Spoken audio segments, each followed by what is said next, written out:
Welcome to Sakshi TV's special immigration show with attorney Chand Parvataneni, managing attorney at law firm of Sim, Parvataneni and Brown. Please note that Sakshi TV now has 3 immigration shows every week on Tuesday at 3 p.m. EST with attorney Ms. Sheila Murthy, Wednesday at 5:30 p.m. EST with attorney Mrs. Prashanti Reddy in English, and on Friday at 6 p.m. EST with attorney Bhanu Ilindra. Please tune in to ask your questions. If you are an immigrant attorney and would like to join our special shows, please email usa@sakshi.com or call 866-725-7441. Okay, before we begin the show, please note that the information provided on this show is not a legal advice and use of this content is for general informational purposes only. Sakshi TV or its agents in the USA or our guests on this show are not responsible for use of the information as a legal advice. If you need special legal advice, please contact attorneys directly. And we will be also taking any general immigration questions along with today's topic. Hello, Chand Garu. Welcome to our show. Hello. Thank you for inviting me. Thank you so much. Yeah. So before we begin the show, can you please provide information on your law offices, practice areas, and your experiences? Firstly, thank you to all the viewers of Sakshi for tuning in today. My name is Chand Parvataneni. I'm based in Dallas area. I've been practicing immigration law for almost 10 years now. Currently, I'm associated with the law firm of Sim, Parvataneni and Brown that I co-founded about 9 years back. And during the course of my career, we have represented a couple of thousands of employment-based petitions, various H-1B petitions, various green card I-140 petitions, various perm labor filings, and so on. My practice is almost entirely focused on the employment-based side of the immigration law. And today, thank you for the opportunity to share the knowledge, to share the important updates in the employment-based immigration side with all the viewers of Sakshi. Yeah, it's a pleasure, Chand Garu. So also, can you please provide your contact details if someone needs a private consultation? Our phone number is 972-375-1000. And our email address is law, L-A-W, at spblawfirm.com. Thank you. Thank you so much. So let's go into today's topic. And today's topic we have is I-485 approvals and spillover lawsuit, H-1B trends, and like latest immigration updates. So I think, firstly, just give a brief overview of the changes, the recent updates as it pertains to I-485s and the H-1Bs. So as we all know, the I-485 is the final step of the green card process. So for anybody that's here, who is working hard, who's contributing in the H-1B status, the ultimate application is the green card application. And that is typically the I-485 application. And a lot of things have been moving very fast in the last few months on the I-485 side, a lot of changes coming through. So to give an overview, last October, we saw a big rush. Luckily, after many, many years of waiting, the Indian nationals, we were able to get dates current for a lot of people. Thousands of people were able to finally file the I-485 applications last October. Oh, that's very great to know. Oh, yeah. Okay. And everyone are waiting for their dates to become current. Yeah. Right. And we are hearing talk about employment-based green card numbers being wasted this year. Like what exactly is this wastage and how many numbers are expected to be wasted? Can you brief us on that, please? Every year, typically by law, there are 140,000 green card numbers that can be given for any employment-based category. So overall, across all the employment-based categories, we have 140,000 green cards that can be given. This includes not only the employees, but also their spouses. So when you add up the employees, the spouses, their children, together we have 140,000. Okay. However, one thing to remember is that only 7% can be given to Indians. So you're looking at 7% of 140,000. So that is a very, very small number. So overall, the number of green cards available to people born in India is very less because as we all know, the majority of the H-1B visas are held by Indian nationals. Indian nationals are the ones that are majorly contributing in the technology sector. There is a disparity between the green card numbers and the H1B numbers. So that has caused a lot of issues. But luckily, what has happened last year is we had a spillover. So in addition to the 140,000 green cards that are available, we had 120,000 numbers that spilled over from other family-based categories. Oh, There is an important difference when you say a spillover. So when we have a spillover, Indians are not limited to 7% of the limit. They can even be eligible for the entire 120,000 numbers if they're backlogged. What that means is since India as a country is the most heavily backlogged country waiting for green cards, technically all the majority of the 120,000 are going to go to Indian nationals. That is what everybody anticipated. That is what everybody got excited about. And everybody was hoping that things go smoothly. But unfortunately, what is happening is there is slowness, and it is because of the capacity limitations on the USCIS side. They're not able to process the applications. So one of the things that happens with the spillover is the spillover is valid only till end of September. The fiscal year for USCIS ends on September 30th. So before September 30th, if all the green card numbers are not used, they get wasted. So they will not be given to anybody. So technically they're gone. So Indians, after many long years, after waiting for a very long time, they were finally able to get green cards this year because of the numbers that are available. But unfortunately, what we're learning nowadays is that USCIS might not be able to process all those 260,000 numbers that are available in employment-based category. And what that means is we're going to lose a lot of numbers. Current trends are indicating that about 100,000, the visa numbers, they are available for green cards, and majority of the Indians qualify for these numbers, but more than likely they'll be wasted. What that means is you're going to see Indians again waiting in the queue for a very long time. If USCIS does not do something to use those green cards before September 30th, or in the alternative, something comes up where these numbers are not wasted and can be reused next year.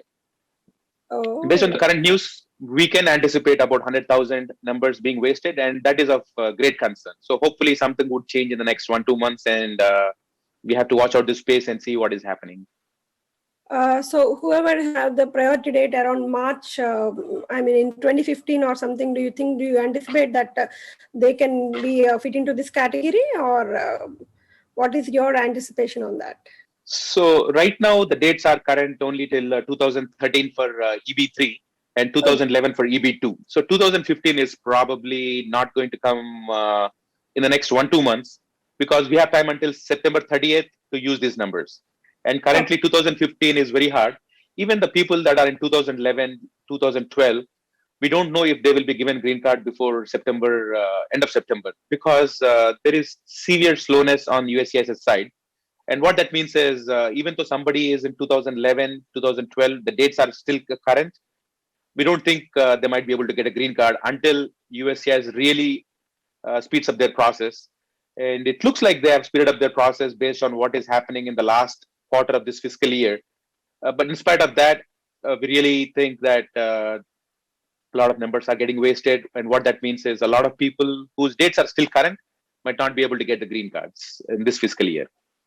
That is a big problem, yeah, for a lot of Indians. I know it's a disappointment news for a lot of Indians.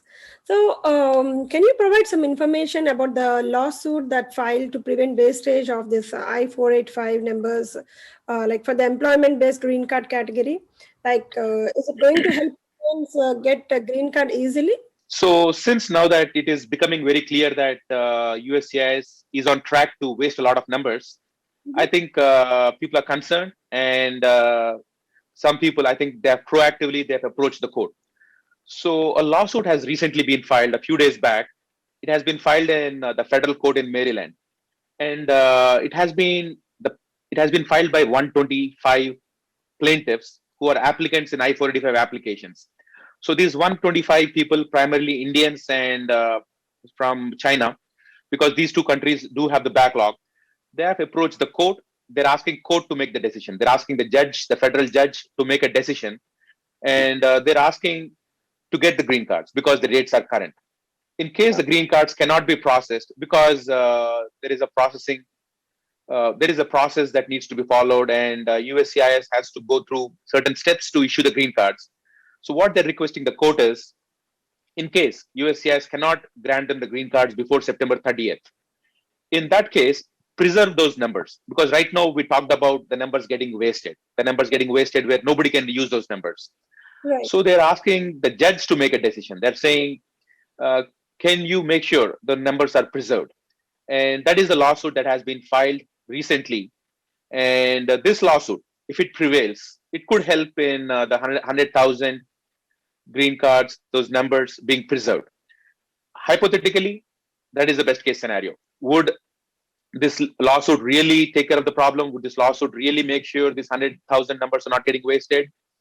Again, from a legal perspective, I'm skeptical, because the wastage of numbers is what happens every year. And in general, courts typically try not to interfere on that topic based on jurisdictional grounds. I'm a little skeptical. But again, depending on how the lawyers are arguing, anything is possible. So definitely, I think in the next 1-2 months, I think thousands of Indian nationals, thousands of people whose 485s have been filed last October, and thousands of, I would say hundreds of thousands of people on H-1B here in US who are of Indian origin. They're eagerly anticipating the outcome of this lawsuit. They're eagerly waiting on what steps USCIS would take to preserve these numbers. So right now, we don't know how the judge would rule. We don't know if he would dismiss the case, or they would grant something.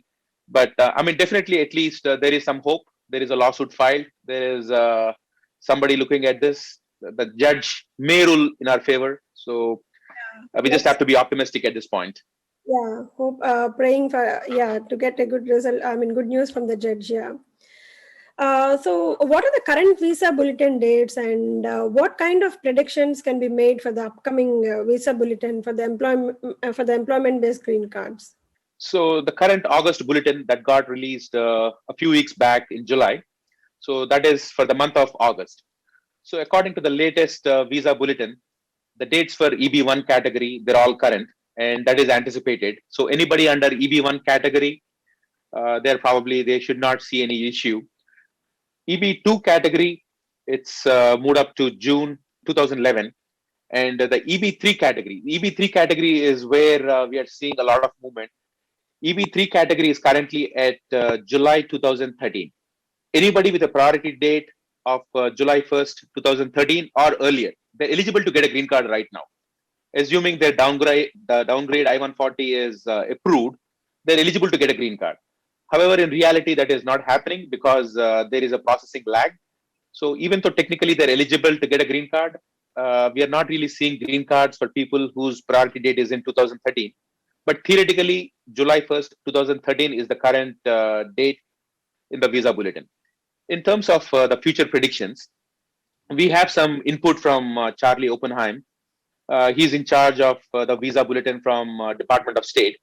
According to their predictions, the next bulletin would be the last visa bulletin for this fiscal year, for the fiscal year 2021. The September bulletin is the last bulletin. In this bulletin, they are expecting that the EB3 dates to go to 2014 January. So EB3 is still expected to move ahead. It is expected to go to 2014 January. So that is still promising news.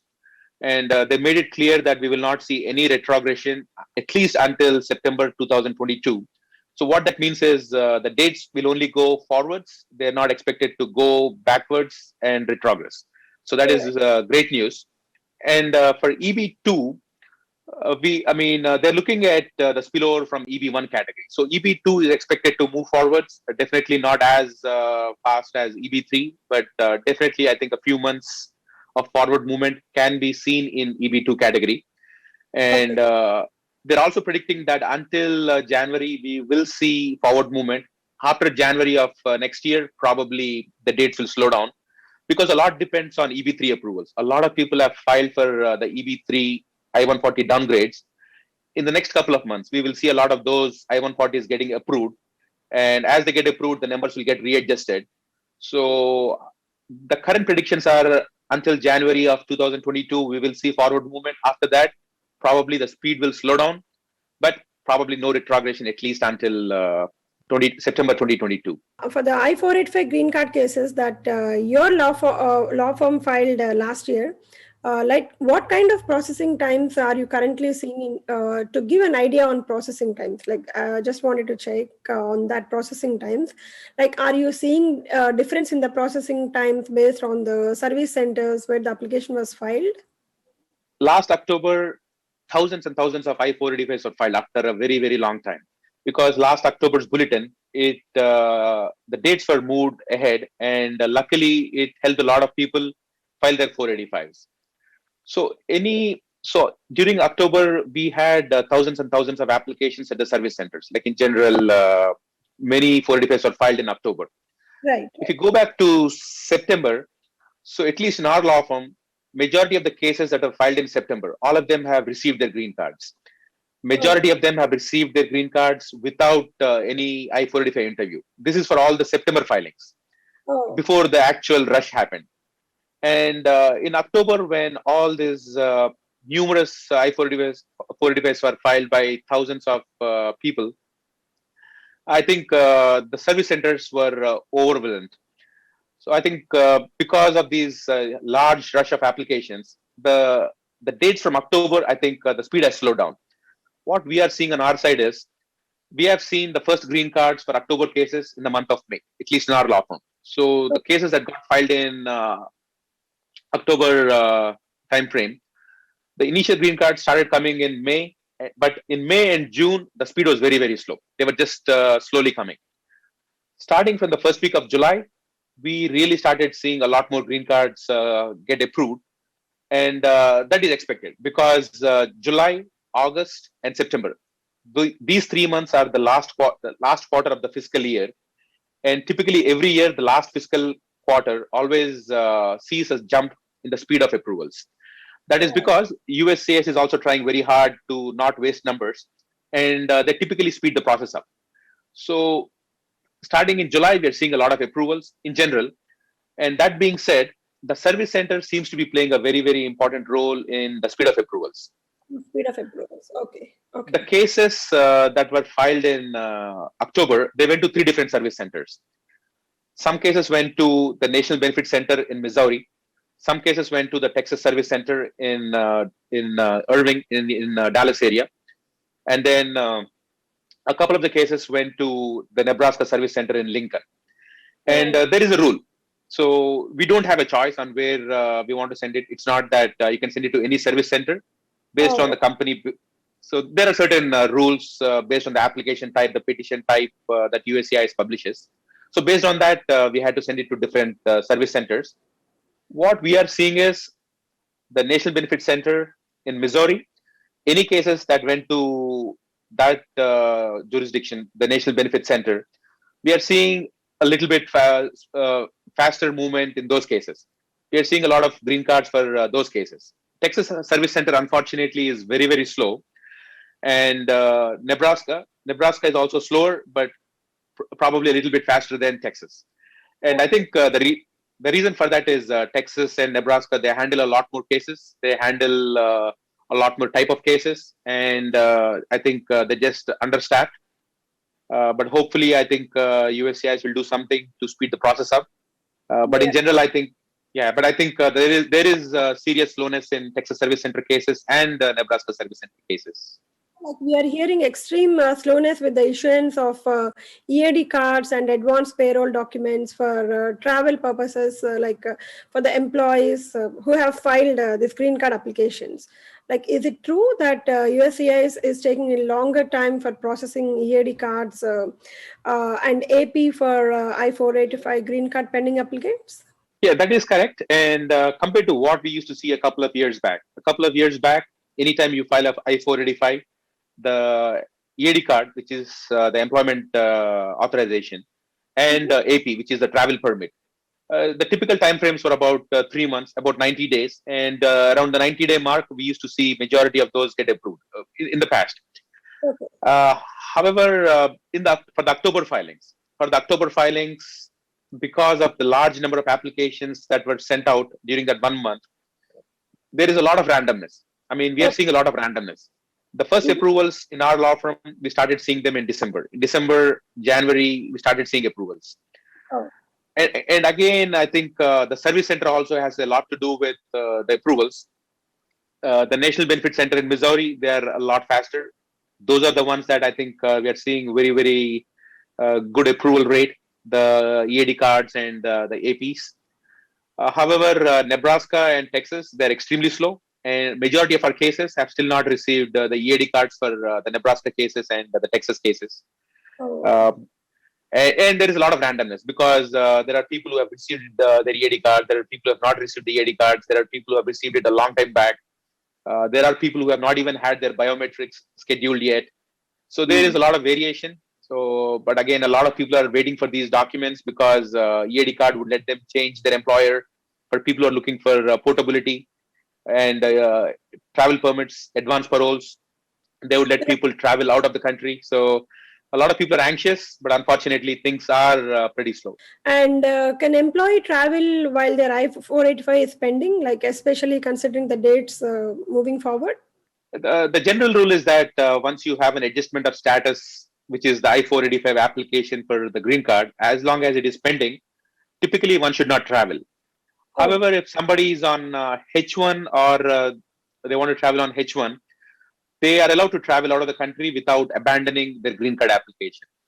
So the general rule is if somebody has a H1B visa, they already have a stamped visa, I think they're safe to travel. If oh, they do not have a stamped H1B visa, especially because of the travel ban in India, especially because of the current COVID uh, issues in India, where the consulates are not operating in full capacity, there might be delay in visa processing. So if somebody does not have the H1B visa, probably they should not travel out of the country if their 485 is pending. If oh. they have, right. So if their H1B visa is approved, they have a visa in their passport, they're probably okay to travel out of the country. But do note that there is a travel ban. So if they travel to India, coming back is right now it is problematic. Oh, is it, will it apply for H4s also, like who has H4 EAD? So anybody that has H4, if they have a visa, that's probably not a problem. Okay. If they have a I-485 pending. But again, coming back on H4, right now there is a travel ban. So unless they're exempt because they have a child who is born in US, typically there's a travel ban that is stopping people on H1 or H4 to come back to US directly from India. There are other ways where they can stop in a third country and come here. But in general, there is a travel ban. So people should definitely be cautious before traveling out of the country. And also, like I heard that many of the I-485 applications for green cards are pending for a long time since they have applied last year. Like, is it normal for people to find new jobs and like obviously opportunities, right? So, is it Right. possible for people to change their jobs while I-485 is pending? Or like, do you recommend that? What do you say about that? So US as a country, it encourages free movement. It encourages people to find new opportunities, to work hard and find new opportunities.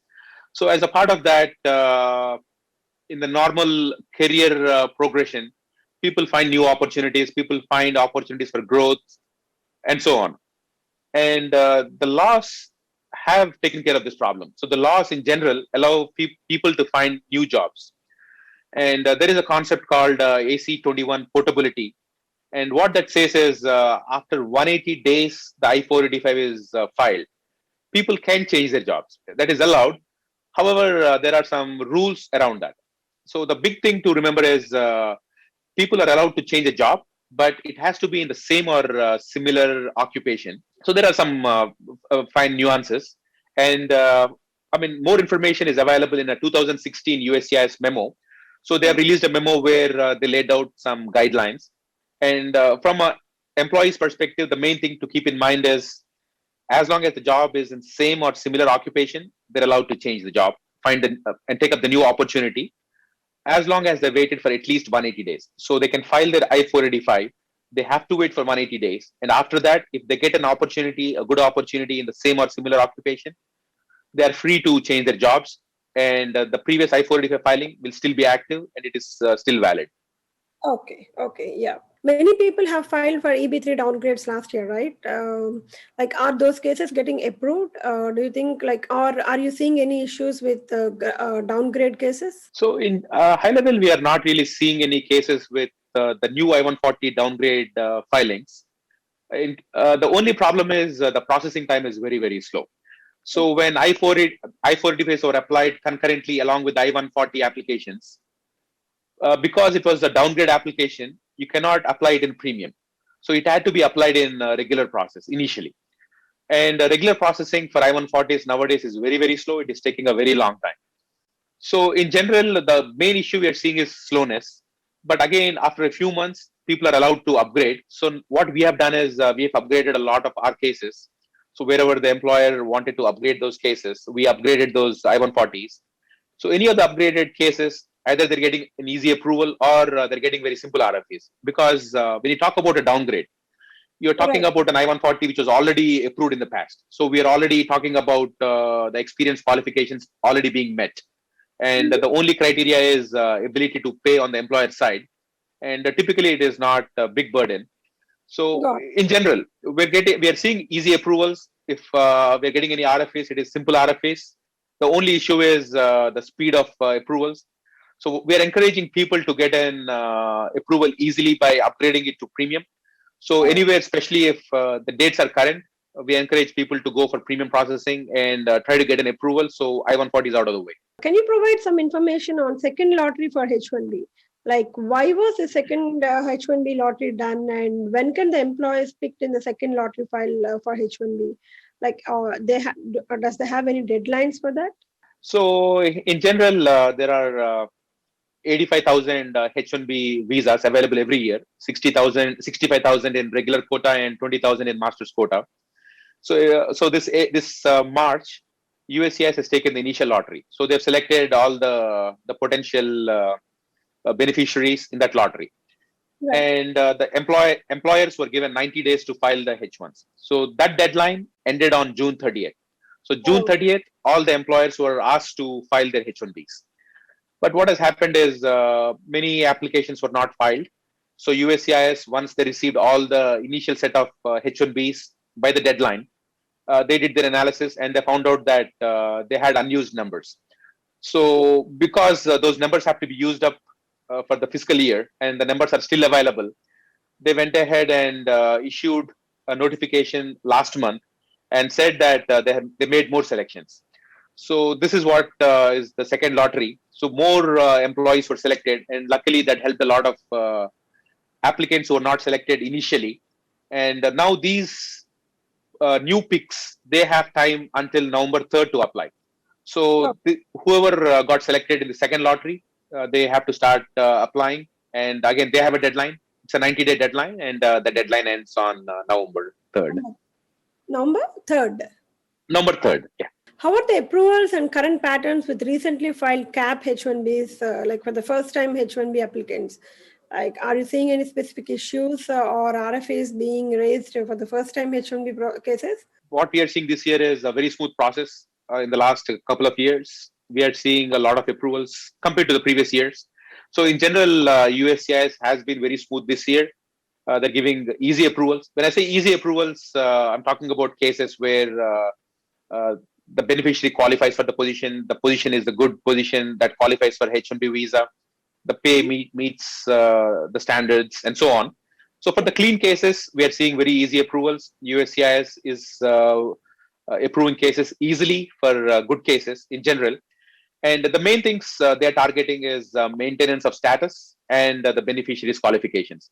So they are Oh, making sure that whoever is in US and applying for H1B visa, they have complied with the requirements of their state. So typically, majority of the applicants are F1 students who are on OPT or CPT applying for H1. So USCIS mainly, even if they issue RFEs, they're trying to make sure that the F1 status is valid, they have complied with the law, and so on. So very easy RFEs, and in general, pretty smooth and pretty straightforward approvals. And also, people are getting approvals for 3 years, the complete duration, not short-term approvals anymore. okay. So overall, I think it's a positive environment for H1B applicants.